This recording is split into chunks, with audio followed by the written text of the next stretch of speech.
Now, one thing I wanted to show you was the Reeves drive. This is a Reeves drive that gives you the control of variable speed.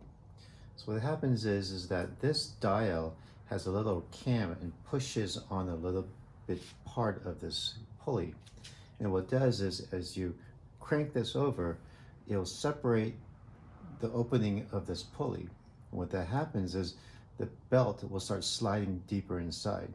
As it goes deeper inside, this spring right here pushes these two pulleys together, and the belt starts sliding up higher, up to this area. So essentially, what's happening is by rotating the dial, I'm increasing the spacing, thus making the pulley diameter smaller, and it takes up by this area. It's a nice way of making a mechanical variable speed.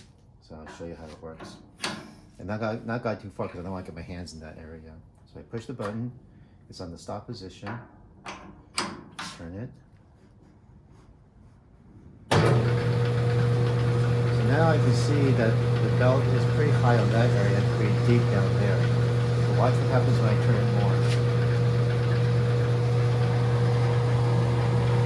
So it fell in there because I separated those, and it takes it up in that area. I could go further, but I'm not going to because I don't want to get my hand back there. But it's pretty sticky, so I'm going to take this thing off and try to grease it up a little bit.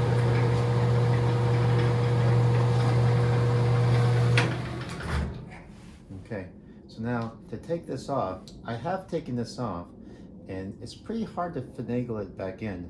So what I found that if you have the option, I like it, keep it in the stop position. The stop position makes this thing as tight as possible.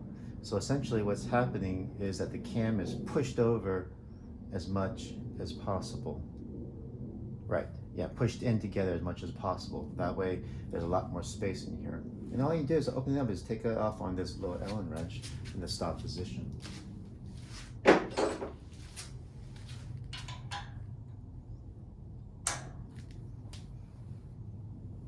So it's kind of clockwise.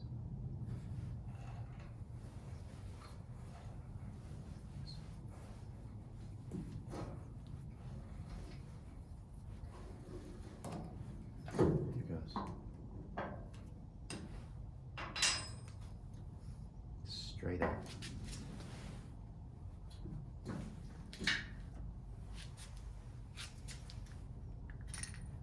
Spring, washer, nut. And you see this is the roller that pushes this, and you can see this asymmetric cam. As you rotate it, it pushes this cam this way and pushes this cam. That's it. And that's how it works. Now, this one has a safety switch, and that switch is right in that area right here. This is the position that says that the motor won't start unless it's in the stop position. This is so accidentally you don't turn it while it's on full speed. So what happens is you just put this dial will push like that, and the next thing the thing will move on. To demonstrate that, I'll show you how to demonstrate that.